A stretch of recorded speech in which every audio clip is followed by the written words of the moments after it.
Assalamualaikum warahmatullahi wabarakatuh. Kembali lagi di channel Berita Mistis. Untuk kisah kali ini ada sebuah cerita dari tulisannya M. Sidik Tanya Demit. Cerita lanjutan dari series Rara Sukma, dan untuk kisah kali ini berjudul Aul. Buat teman-teman yang belum mengikuti cerita Rara Sukma sebelumnya, nanti teman-teman silahkan kunjungi linknya yang nanti akan saya sertakan di kolom deskripsi. Dan buat teman-teman yang baru bergabung, jangan lupa untuk like, komen, share, serta subscribe channel ini. Dan seperti apa untuk kisah kali ini? Langsung saja kita masuk ke ceritanya.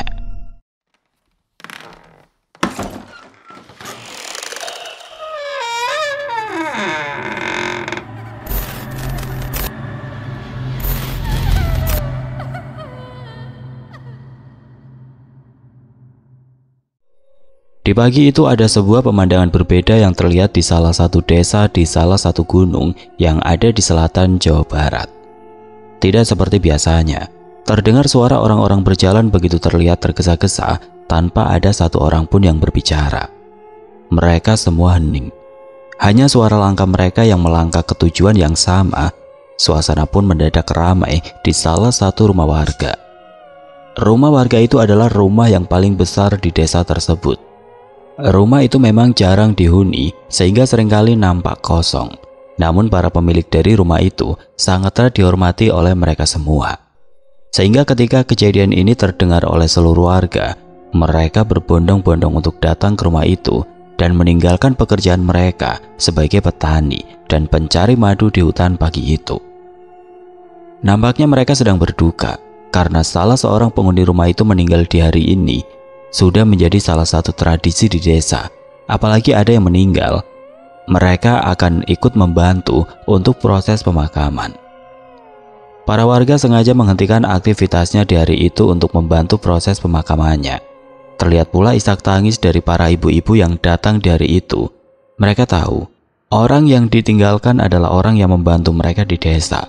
Meskipun dia jarang sekali pulang dan tinggal di kota besar, namun dia tidak lupa dengan para warga desa. Sehingga para warga pun menghormatinya karena mau bagaimanapun dia adalah orang yang lahir dan besar di desa ini. Banyak sekali warga desa yang turut membantu. Sebagian dari mereka membantu memandikan jenazah dan sebagian lagi pergi ke pemakaman umum di ujung desa untuk menggali makam tepat di samping makam keluarganya. Dia datang dengan mobil jenazah dari kota besar, disusul dengan istrinya yang memakai mobil mewah di belakangnya. Sang istri dengan wajah yang sedih sedang sibuk untuk menelpon anaknya yang kini entah di mana. Dengan kondisi desa yang sedikit terpencil dan jauh dari perkotaan, membuat dirinya kesusahan ketika sedang menghubungi anaknya itu. "Bu, si bapak apakah bisa kita mandikan, Bu? Karena di sini ada sebuah adat istiadat bahwa ada 2 kali proses memandikan jenazah, yaitu di rumah dan nanti di pemakaman," kata salah satu sesepuh desa yang nampak sangat menghormatinya. Dia berbicara sangat pelan, bahkan dia tampak tidak mau mengganggu dirinya yang terlihat bersedih dengan HP yang dia pegang untuk menghubungi anaknya. Sang istri yang tidak tahu budaya dari desa tempat halaman sang suami hanya bisa mengangguk. Dia sudah mempercayakan semuanya dengan warga desa yang membantunya untuk proses pemakaman suaminya. "Silakan Mang Uum, mohon dibantu saja untuk pemakaman suamiku," jawab istrinya sambil sedikit tersenyum. Mang Uum hanya mengangguk ketika istrinya berkata seperti itu. Raut wajahnya yang nampak sedih masih terlihat jelas, sehingga Mang Uum seketika langsung mundur dari hadapannya dan memberi instruksi kepada para warga yang ingin memandikan jasadnya. Proses memandikan dan memakaikan kain kafan kepadanya tidak berlangsung lama. Jasad yang nampak sedikit gemuk dengan umurnya yang tidak muda lagi langsung dibersihkan. Semua kotorannya dibuang dengan air yang mengalir dari pegunungan yang letaknya tidak jauh dari desa tersebut. Semua orang menunduk ketika melihat jasad itu untuk terakhir kalinya. Bagaimana tidak? Dia adalah satu-satunya orang yang sukses meniti karir di perkotaan. Dia juga tidak lupa dengan para warga sehingga seringkali membantu mereka yang sedang kesusahan. Jasad yang sudah dimandikan itu seketika langsung dibalut dengan kain kafan putih.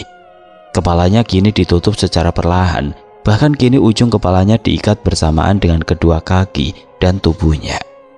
Para warga yang berkumpul di dekat rumahnya saling mengangkat jasadnya satu sama lain untuk langsung dimasukkan ke keranda. Lalu tidak lama mereka bergantian untuk menggotong jasadnya ke arah pemakaman yang sudah disiapkan. Terlihat beberapa rombongan yang saling beriringan menuju ke salah satu pemakaman umum yang ada di desa itu. Sang istri yang ditinggalkan hanya bisa berjalan di dekatnya sambil menangis. Kehilangan sosok yang dicintainya adalah suatu hal yang berat baginya. Apalagi mungkin dia akan hidup sendirian sekarang, karena anaknya jarang pulang dan berkumpul bersamanya setelah ada kejadian yang menimpanya. Keranda mayat itu terlihat penuh dengan kalungan bunga berwarna-warni. Para warga desa yang menghormatinya kini mengantarkannya ke tempat peristirahatan terakhirnya, sehingga jalanan di desa nampak penuh oleh seluruh warga yang tinggal di sana. Tua, muda, laki-laki, perempuan, bahkan anak-anak kecil yang seharusnya sekolah kini ikut untuk mengantarkan dirinya ke tempat terakhirnya. Orang-orang tampak begitu terpukul. Suasana begitu duka sehingga di setiap langkah rombongan pengantar jenazah hanya terdengar suara tangis. Tentu saja begitu berat bagi semua orang melepas kepergian orang yang begitu banyak berjasa. Orang yang selalu menyapa dengan riang ketika pulang ke desa dan selalu siap membantu kapanpun waktunya jika warga membutuhkan. Membuat mereka semua kehilangan sosok yang mereka hormati semasa hidupnya. Pemakaman umum letaknya di ujung desa, yang bersebelahan dengan sungai yang melewati jalan desa di sebelah utara. Pemakaman itu awalnya adalah tanah kosong yang hanya rumput-rumputan saja yang tumbuh di sana, akhirnya dipakai oleh pemakaman oleh masyarakat desa karena lokasinya pun tidak begitu jauh dari pemukiman warga. Pemakaman tersebut dipakai dari zaman dulu hingga sekarang. Makam itu akan sangat ramai di waktu-waktu tertentu seperti ketika di hari raya atau sebelum melaksanakan pernikahan. Mereka berziarah ke sana mengunjungi makam orang tuanya, juga ke makam kakek nenek hingga leluhurnya. Karena dari zaman dahulu, semua masyarakat desa yang meninggal pasti dimakamkan di sana. Rombongan itu berjalan menyusuri melewati beberapa rumah warga hingga ke ujung desa. Lalu kemudian rombongan itu masuk ke salah satu jalan setapak dengan jalan dengan kontur tanah yang apabila berjalan di jalan itu di malam hari akan terasa becek dan bercampur lumpur. Jalan setapak itu nampak terjal karena menurun dan kontur tanahnya tidak rata. Di kanan kirinya tumbuh pohon liar yang dibiarkan begitu saja oleh warga desa, dan dedaunannya menghalangi sinar matahari sehingga suasananya terlihat sangat sejuk. Terlihat juga beberapa daun yang berjatuhan diterpa angin dan suara-suara serangga yang ada di dahan pohon yang menemani rombongan itu berjalan. Setelah hampir 10 menit berjalan menyusuri desa dan jalan setapak yang rimbun dengan pepohonan, akhirnya mereka sampai ke tempat yang sudah dituju di sana, yaitu pemakaman desa Babakan. Tiang-tiang gapura itu sudah terlihat usang, tiang-tiangnya sudah berkarat, dan tulisan di atasnya sudah tidak jelas terlihat karena cat yang luntur, dan warna putih di atasnya pun sudah terlihat menguning. Namun sang istri terlihat heran karena ada satu tulisan yang terlihat tertutup di gapura tersebut. Sebuah nama yang nampaknya asing yang tertulis di sana. Desa Babakan, Aul, gumamnya dengan nada yang pelan. Dia berhenti sejenak ketika membaca tulisan itu. Lalu tidak lama dia merasakan seperti ada hawa dingin yang berhembus ke arahnya. Hawa sejuk yang terasa mendadak dingin ketika dia membaca tulisan yang tertutup cat yang sudah usang di gapura pemakaman. Tubuhnya seketika bergidik kedinginan, dan tidak lama kemudian dia nampak tersadarkan karena dirinya sudah ditinggalkan oleh rombongan suaminya yang masuk ke tengah-tengah pemakaman. Tidak lama kemudian dia langsung mengejarnya dan berlari pelan untuk menyusul rombongan itu sambil memikirkan kata-kata Aul yang dia ucapkan di dekat gapura pemakaman. Tanah pemakaman itu membentang luas. Di sana terlihat banyak makam dari beberapa generasi yang dimakamkan di sana. Sang istri melihat makam-makam itu memakai batu sebagai dinding makam hingga makam yang sudah dilapisi oleh keramik di sekeliling makamnya. Hawa dingin yang dia rasakan di gapura secara pelan berubah kembali. Dirinya kini merasakan rasa takut di sekujur tubuh. Apalagi di tengah-tengah pemakaman itu terdapat satu pohon beringin yang besar yang berdiri kokoh. Saking rindangnya, ranting-rantingnya menutupi sinar matahari yang masuk, menutupi makam-makam di sekitarnya, sehingga tidak tersinari oleh matahari. Rombongan itu kemudian belok ke salah satu sudut pemakaman itu.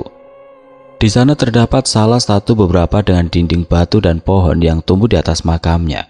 Terlihat tulisan dengan tanggal lahir dan tanggal meninggal yang terlihat usang dan sedikit muncul lumut di ujungnya. Di sebelahnya ada makam kosong yang sudah digali, dan itu adalah tempat peristirahatan suaminya yang terakhir. Semua keluarganya dimakamkan di sana, dari mulai nenek, kakek, hingga buyut dan keturunannya, sehingga dirinya pun harus dimakamkan di sana. "Bu," kata Mang Uum yang kini mendekatinya lagi setelah sampai di pemakaman itu. "Ibu mungkin tidak akan melihat hal ini di tempat lain. Aku mohon ibu bisa menjaga rahasia ini di luar desa kita. Seharusnya orang luar desa seperti ibu tidak bisa menyaksikan proses pemakaman ini. Namun karena Bapak berjasa bagi kita semua, sehingga kita sepakat untuk membiarkan ibu mengantarkan Bapak ke tempat yang terakhir kalinya." Mang Uum berkata seperti itu dengan nada yang sangat pelan. Istrinya yang masih belum mengerti atas apa yang diucapkan oleh Mang Uum hanya bisa mengangguk. Memang, pemakaman ini nampaknya ada sebuah perbedaan. Terlihat ada beberapa orang yang berdiri di salah satu tempat yang ditutup oleh kain jarik di sekelilingnya. Terlihat pula beberapa gedebok pisang dengan air yang mengalir dengan selang kecil di atasnya. Tempat itu seperti pemandian mayat yang dibuat secara mendadak di sana. Lalu di sebelahnya ada beberapa orang yang sibuk untuk mengasah golok dengan kedua tangannya. Dia tidak tahu ada sebuah ritual adat apa di pemakaman ini, namun dia hanya bisa mengangguk karena ini mungkin sudah tradisi turun-temurun di tempat ini sekarang. Mang Uum yang awalnya berdiri di dekatnya seketika berjalan kembali ke arah para warga yang ingin menurunkan jasad tersebut. Sedangkan istrinya nampak kembali sibuk dengan HP-nya yang ingin menelpon anaknya yang kini entah di mana. Pemakaman itu begitu cepat. Tidak ada kendala ketika proses pemakaman itu terjadi. Bahkan ketika jasad itu diturunkan dan ditutup kembali oleh tanah yang ada di atasnya. Namun, ketika tanah itu selesai diturunkan, orang-orang tidak menancapkan batu nisan di sana. Mereka malah terdiam dan melirik ke sekitar pepohonan yang ada di pemakaman. Semuanya hening. Tidak ada satupun yang berbicara atau bergerak dari tempatnya. Hal itu tentu saja membuat istrinya merasa aneh dengan mereka semua. Bahkan ketika dirinya ingin mendekati Mang Uum untuk bertanya atas apa yang terjadi di sana, salah satu warganya tiba-tiba mengangkat tangannya seperti melarang dirinya untuk berjalan di pemakaman itu. Bahkan dia mengangkat salah satu tangannya dan mendekatkannya ke arah mulutnya. "Jangan bergerak dulu," katanya dengan nada pelan. Para warga desa terus terdiam, mata dan pandangannya terlihat melihat ke sekeliling pemakaman itu dengan perasaan yang was-was. Lalu tidak lama kemudian, terlihat hembusan angin besar yang berembus tepat dari arah pohon beringin yang letaknya di tengah hutan. Angin tersebut benar-benar bergemuruh sehingga membuat dirinya langsung membalikkan badannya. Entah apa yang terjadi di proses pemakaman ini, namun sepertinya para warga sudah sering mengalami hal tersebut sehingga mereka nampak terdiam dan tidak bergerak. Angin besar itu seperti memutar di area pemakaman. Dedaunan yang ada di sekitarnya seketika berjatuhan dan mengotori pemakaman yang luas itu. Angin itu berembus selama beberapa menit, lalu tidak lama kemudian angin itu menghilang secara perlahan-lahan di sana hingga angin itu menghilang sepenuhnya. Tiba-tiba, semua warga menghembuskan nafas lega. Mang Uum juga para warga yang tadi terdiam kini mengangguk pelan dan kembali tersenyum. Bahkan salah satu warga yang menahannya kini menurunkan kembali tangannya dan mempersilahkan istrinya untuk mendekati Mang Uum. Namun sesuatu terjadi ketika dia baru saja ingin melangkahkan kakinya. Karena tepat ketika dia baru saja melangkah, tiba-tiba dia dikejutkan dengan beberapa orang yang kembali menggali makam suaminya. Mereka kembali menggali makam itu hingga jasad suaminya kembali terlihat. Lalu tidak lama kemudian jasad itu kembali diangkat. Bahkan ikat kepalanya dibuka kembali ketika jasadnya diletakkan di gedebok pisang yang sudah dipersiapkan. Tentu saja hal itu menjadi pertanyaan bagi istrinya. Bahkan dia langsung mendekati Mang Uum yang memimpin proses itu. "Mang, punten, kenapa makam suami saya digali lagi?" tanyanya dengan nada heran. Mang Uum sedikit tersenyum. Dia hanya bisa berkata bahwa ini adalah tradisi yang ada di tempat ini.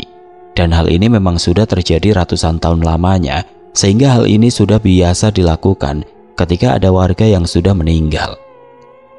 Dia hanya bisa mengangguk dengan banyak pertanyaan di dalam pikirannya, apalagi dia melihat seseorang yang terlihat fokus mengasah goloknya di salah satu pemakaman yang ada di ujung desa.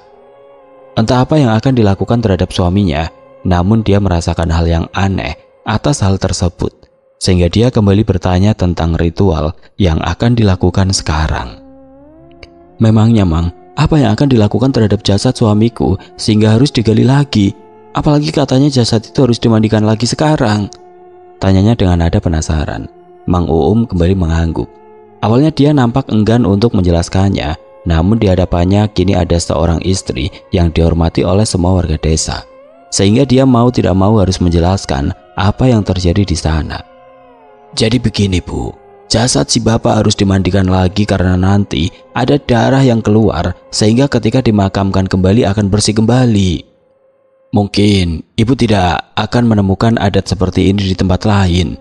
Namun, Mang Uum tiba-tiba terdiam. Dia mencoba mencari kata-kata yang bisa dimengerti olehnya sebelum akhirnya dia berbicara kembali. Jasad si bapak harus mengikuti aturan yang ada di desa ini. Bapak mungkin tahu akan aturan ini Bu, karena bapak dan kakek serta leluhurnya pun melakukan hal yang sama di desa ini. Katanya dengan nada yang pelan. Memangnya jasad bapak mau digimanain Pak? Tanyanya dengan nada yang semakin penasaran. Mang Uum kembali terdiam. Bahkan dia menatap jasad itu sebentar sambil menarik nafas panjang. Semua jasad yang dimakamkan di sini harus dipotong kepalanya dan hanya dimakamkan tanpa kepala Bu. Karena kalau tidak, maka desa ini akan dilanda malapetaka. Jauh di ujung selatan nampak beberapa orang sedang berdiri di salah satu makam tanpa nama yang sedang digali kembali oleh beberapa warga setempat. Di sana terlihat ada seorang keluarga kecil yang terdiri dari ayah, ibu, dan anak wanitanya yang masih berumur 7 tahun berdiri di salah satu makam yang jauh dari perkampungan warga. Mereka menatap makam itu dengan perasaan sedih. Anak yang mereka lepas untuk kuliah di Pulau Jawa kini telah tidak bernyawa, dan jasadnya dimakamkan di tempat yang tidak pernah terpikirkan olehnya. Di dekat keluarga itu ada 3 orang yang sedang duduk di salah satu saung dekat makam, dan di dekat mereka ada seseorang yang nampak sudah sedikit tua yang menemani mereka dengan kaos oblong yang sudah tercampur oleh noda oli yang hitam. Mereka semua mengobrol tentang apa yang terjadi dengan jasad tersebut. Seorang yang hidupnya dipenuhi kemalangan di akhir hayatnya. Bahkan seseorang duduk bersama mereka adalah atas kemalangan orang tersebut hingga dirinya menghilang. Teh Dewi, Teh Rara, dan Kang Danang, berarti tugasku sudah beres kan? Apa yang aku lakukan di sana jangan sampai Bapak Teteh tahu ya. Soalnya aku bisa dicap orang yang gak bener di kecamatan. Apalagi Bapak Teh Dewi itu pejabat, dan aku sekarang pengen hidup tenang. Kata seseorang yang sedikit tua dengan tubuhnya yang sedikit gemuk di sana. Dewi yang mendengar hal itu langsung mengangguk dan berkata kepadanya dengan nada pelan. Iya, aku tidak akan memberitahukan tentang apa yang terjadi di tempat itu. Sebuah tempat yang hina dengan ritual penumbalan manusia di setiap keluarga yang tidak tercium oleh para luar, hingga dia terbunuh dan dimakamkan di sini setelah ditemukan di sungai dalam keadaan tidak bernyawa. Bahkan kampung itu sekarang menjadi kampung mati hingga sekarang, dan kamu adalah saksi kunci atas kejadian tersebut. Katanya dengan nada yang pelan. Kamu sekarang bisa kembali ke tempatmu bekerja, dan aku meminta nomor rekening untuk mengirimkan uang untuk tanda terima kasih karena sudah membantu kita bertiga. Ketika Dewi sedang berbicara seperti itu, tiba-tiba handphone yang dia simpan di depannya berdering. Dirinya langsung menghentikan apa yang sedang dia katakan, lalu mengangkat tangannya dan mengambil handphone dan berdiri dan berjalan keluar dari saung. Dia melihat bahwa ibunya yang kini menelpon, sehingga dia merasa bahwa dirinya harus sedikit menjauh dari mereka bertiga. Sehingga Dewi langsung berjalan ke arah semak-semak yang ada di ujung makam. Nang, Ra, lu handle si Kang Roji dulu ya, sambil nunggu penggalian makam si Tony selesai. Karena ambulan sudah gue charter di kecamatan sini buat ngantar jasadnya buat dibawa pulang oleh keluarganya. Kata Dewi yang bergegas berlari meninggalkan mereka bertiga. Rara dan Danang hanya mengangguk pelan. Mereka kembali mengobrol atas apa yang terjadi di kampung itu, sehingga mengakibatkan beberapa teman sekampusnya meninggal seperti ini kepada Kang Roji. Kampung yang mereka bicarakan adalah Kampung Cibole, di mana di sana ada ritual penubalan manusia dari setiap keluarga terhadap orang yang menikahi anak-anak mereka. Salah satunya adalah Tony, yang kini sudah tidak bernyawa dan dimakamkan jauh dari kampung tersebut setelah jasadnya ditemukan tidak bernyawa di aliran sungai dekat pantai selatan. Sedangkan Dewi, dia tampaknya sedang serius berbicara dengan seseorang yang menelponnya. Wajahnya nampak cemas, bahkan dia mengangkat salah satu tangannya dan menutup mulutnya dengan wajahnya yang memerah. Beberapa kali dia mengangguk, bahkan semakin lama wajahnya mendadak sedih, bahkan tidak lama muncul air mata yang keluar dari matanya. Air mata itu secara tidak sadar menetes hingga ke pipinya. Danang yang melihat hal tersebut seketika berkata kepada Rara yang ada di sebelahnya, "Ra, kenapa sih Dewi?" Katanya sambil menunjuk kepadanya dari arah saung. Rara yang awalnya mengobrol tentang kampung tersebut dengan Kang Roji, seketika mengalihkan perhatian dan melihat Dewi yang kini sudah selesai dengan apa yang dibicarakan di telepon. Bahkan dia berlari ke arah mereka berdua dengan tergesa-gesa. "Guys, gua kayaknya balik duluan. Ada sesuatu yang menimpa keluarga gua," katanya sambil sedikit menangis. Tentu saja hal itu membuat Rara dan Danang langsung terkejut, karena Dewi yang terkenal kuat dan tanpa rasa takut mendadak menangis di depan mereka berdua. "Tenang, lu kenapa? Ada apa sampai lu nangis seperti ini? Ceritain sama kita-kita," jawab Danang yang mencoba untuk menenangkan Dewi pada saat itu. "Iya Wi, cerita saja sama kita, ada apa? Siapa tahu kita berdua bisa bantu," tambah Rara yang langsung mendekati Dewi dan memegang kedua tangannya. Sambil menangis, Dewi hanya mengusap air matanya. Dia hanya berkata untuk meminjam mobilnya dan berangkat hari ini juga ke tempat yang akan dia datangi. "Gue gak bisa bilang dulu masalah ini, Ra. Ini masalah keluarga. Gue paling pinjem mobil yang kita kendarai dan lu berdua nebeng dengan mobil ambulan ke kota," kata Dewi dengan nada yang sedih. "Gue akan kasih tahu ketika gue udah sampai di sana, karena seluruh keluarga gue kini berangkat ke tempat itu sekarang dan gue baru bisa dihubungi atas kejadian ini." Rara dan Danang saling berpandangan satu sama lain. Lalu tidak lama Danang pun mengangguk dan memberikan kunci mobil beserta surat-suratnya agar bisa dia pakai pada saat itu juga. "Sorry, gue berangkat sendirian sekarang karena ini penting bagi keluarga gue. Lu bantu urus keluarga si Tony sampai beres ya, dan pastiin si Kang Roji bisa pulang dan kembali ke bengkel agar dia bisa kerja lagi." Danang yang mendengar hal itu seketika langsung mengangkat tangannya. Lalu dia berkata, "Sip, aman. Beresin aja urusan lu di sana. Kalau misalkan butuh bantuan kita, lu bisa kontak kita dan kita akan meluncur ke sana," kata Danang sambil sedikit tersenyum. Rara yang berada di dekat Dewi juga langsung berdiri.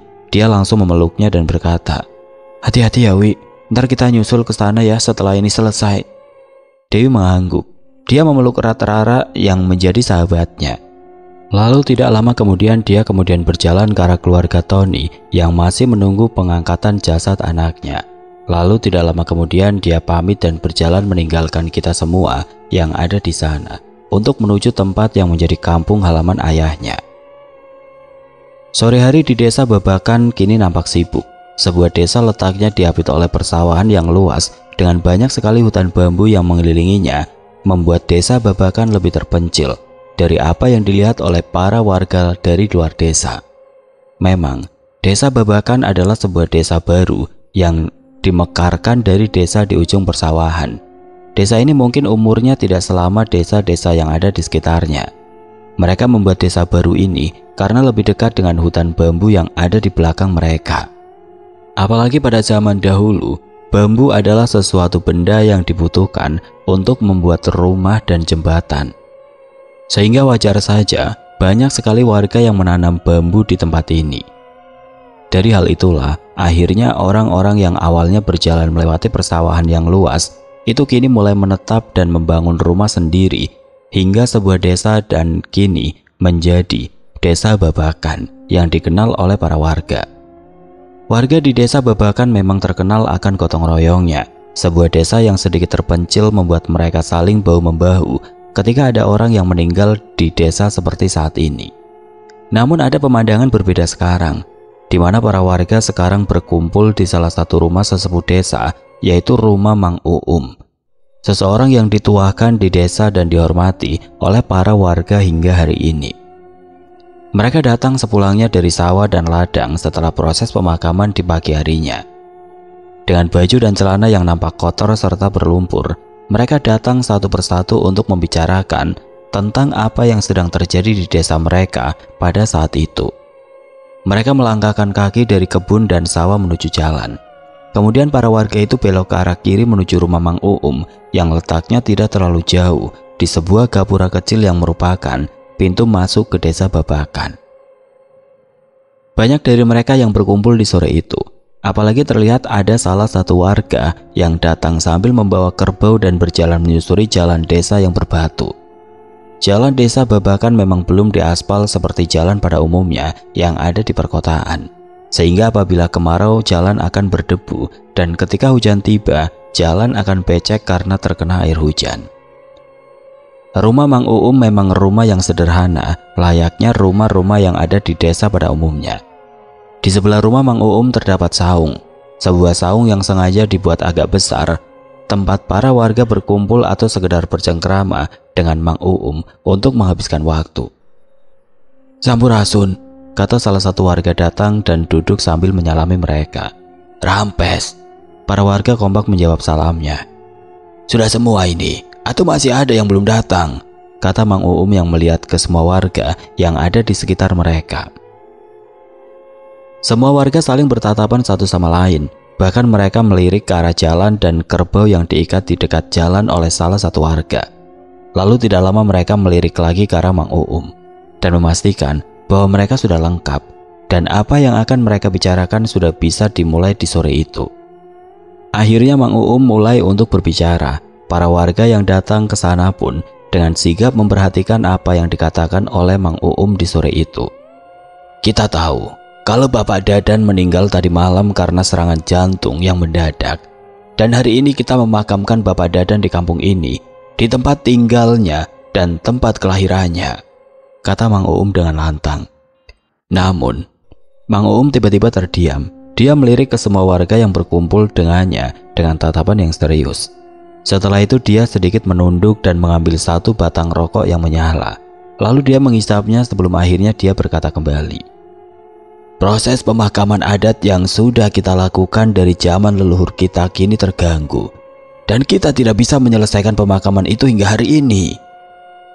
Pemakaman yang seharusnya dilakukan 2 kali, kini hanya dilakukan 1 kali karena Bu Norma, selaku istrinya, tidak ingin jasad Bapak Dadan dikubur tanpa kepala seperti yang sudah kita lakukan." Semua warga terdiam. Mereka yang tahu bagaimana marahnya Bu Norma selaku istri dari Bapak Dadan ketika akan melakukan proses pemotongan kepala pada pemakaman di pagi hari itu, membuat para warga tidak bisa melakukan apa-apa. Apalagi mereka adalah orang-orang yang dihormati, orang-orang yang seringkali membantu mereka ketika pulang ke desa Babakan ini. Bahkan banyak dari mereka yang terbantu dengan kehadiran kedua orang itu. Bu Norma beralasan bahwa ritual itu belum bisa dilakukan karena anak semata wayangnya belum sampai ke desa ini. Dia tidak mau bahwa anaknya tidak mengetahui hal ini. Apalagi dia tahu bahwa anaknya seringkali bersinggungan dengan hal-hal seperti ini bersama dengan teman-temannya. Sehingga dia memutuskan untuk menundanya dan membawa kembali jasad tersebut ke rumahnya yang ada di desa. "Jadi gimana ini, Mang? Kan kita dulu diceritain sama si Abah, sama si Ambu. Bahkan diceritain oleh kakek dan nenek bahwa pemakaman dan ritual seperti itu adalah sebuah tradisi yang tidak boleh dilanggar," kata salah satu warga yang bernama Usro dengan nada yang sedikit keras. "Iya, bahkan katanya kalau ada yang melanggar, bakalan ada yang membuat desa ini menjadi desa yang terkutuk. Sehingga aku sendiri jadi takut, Mang, kalau ritual adat pemakaman itu belum selesai dilaksanakan seperti ini," kata salah satu warga yang lain. Mang Uum hanya bisa mengangguk. Dia yang dituakan di desa juga merasa bingung akan hal ini karena baru kali ini ada penolakan dari pihak keluarga yang akan dimakamkan di sini. Mungkin karena Bu Norma merupakan orang kota dan tidak tahu adat dan istiadat di desa ini, sehingga dia menolak atas ritual yang dijalankan di desa ini dengan dalih bahwa anaknya belum sampai ke desa. Apalagi ketika bapak dan ibunya Bapak Dadan meninggal. Bu Norma pada saat itu sedang dinas keluar pulau, sehingga dia tidak tahu akan hal-hal seperti ini, kata Usro yang menegaskan akan hal tersebut kepada warga. Apa yang dikatakan oleh Usro dan para warga membuat Mang Uum hanya bisa terdiam dengan pikirannya yang menumpuk atas sebuah ritual adat pemakaman yang tertunda di desa tersebut. Berbagai pertanyaan pun muncul, seperti apakah nanti mereka akan terkena malapetaka apabila kepalanya tidak segera dipotong dan dikuburkan kembali. Atau mereka juga bertanya bagaimana jika jasad Bapak Dadan dimakamkan saja dengan kepala yang masih menempel. Hingga Usro berkata bahwa ada satu mitos tentang suatu makhluk yang bisa mencelakai mereka apabila mereka melanggar ritual tersebut. Hal itu rupanya menjadi perdebatan bagi para warga. Di satu sisi Bapak Dadan dan Bu Norma adalah orang yang paling dihormati di desa. Namun di satu sisi juga mereka harus melakukan ritual adat yang sudah mereka lakukan selama turun-temurun di sana. Mang Uum yang tahu kondisinya hanya bisa menjawab pertanyaan mereka dengan pelan. Sudah, daripada kita berdebat dengan hal itu, lebih baik kita membicarakan kemungkinan-kemungkinan yang terjadi nantinya. Apalagi katanya anaknya belum datang ke desa ini. Jadi kita bisa menunggunya dan menyarankan agar ritual adat itu dilakukan sebelum malapetaka itu terjadi, kata Mang Uum yang mencoba menenangkan warga yang ada di sana. Mang Uum juga melirik ke arah Usro. Dia kembali bertanya atas apa yang terjadi di pemakaman itu di pagi harinya. Mang, Bu Norma sudah bisa menghubungi anaknya? Tanya Mang Uum dengan asap rokok yang mengepul di atasnya. Usro hanya mengangguk, lalu dia berkata, sudah Mang, tadi sewaktu jasad Bapak Dadan dibawa kembali ke rumahnya, Bu Norma sudah bisa menghubungi anaknya yang rupanya sedang ada di selatan. Kemungkinan malam ini atau besok pagi dia sampai Mang, jawab Usro sambil menghisap rokok yang ada di depannya. Mang Uum hanya bisa mengangguk. Dia kembali mencoba untuk menenangkan para warga itu kembali. Bahkan dia kembali berkata, sebenarnya kita tidak tahu ada malapetaka apa ketika kita melanggar ritual adat tersebut, karena aku sendiri yang lahir dan besar di desa ini tidak pernah mengalami hal tersebut. Bahkan kakek sendiri hingga dia meninggal tidak tahu apa malapetaka yang akan terjadi apabila kita melanggar adat itu, katanya dengan nada yang pelan. Aku yang dipercaya oleh Aba dan Ambu serta Aki dan Nini untuk menjaga desa ini pun hanya diberitahu bahwa aku harus menjaga adat yang diturunkan turun-temurun, mengingat hal itu demi keselamatan kita semua. Karena Mang Uum menghentikan ucapannya sebentar, lalu dia menghisap rokoknya secara perlahan sebelum dia melanjutkan ceritanya. Ini bukan menyekutukan Yang Maha Esa, tapi hanya sebuah ritual keselamatan bagi kita, karena menurut leluhur kita, hal itu dilakukan untuk menghindari malapetaka yang menimpa kita atas rasa iri dan dengki dari seseorang yang terjadi pada zaman dulu ke seseorang yang dulu tinggal di tempat ini. Semoga apa yang terjadi pada hari ini bisa baik-baik saja, karena mungkin jasad Pak Dadan akan dilanjutkan besok. Dan hari ini usahakan beberapa dari kita menemani Bu Norma di rumahnya hingga pagi menjelang. Semua warga yang berkumpul di sana seketika mengangguk. Mang Uum yang merupakan sosok yang dituakan di sana membuat mereka bisa setuju atas apa yang dikatakan olehnya. Lalu tidak lama Mang Uum kembali bertanya kepada Usro, Mang, besok usahakan anak Bu Norma bisa sampai di desa ya. Kamu nanti koordinasi dengan Bu Norma. Kalau perlu kamu nunggu di terminal desa sebelah agar dia tidak kebingungan, kata Mang Uum yang mencoba memerintahkan Usro pada saat itu.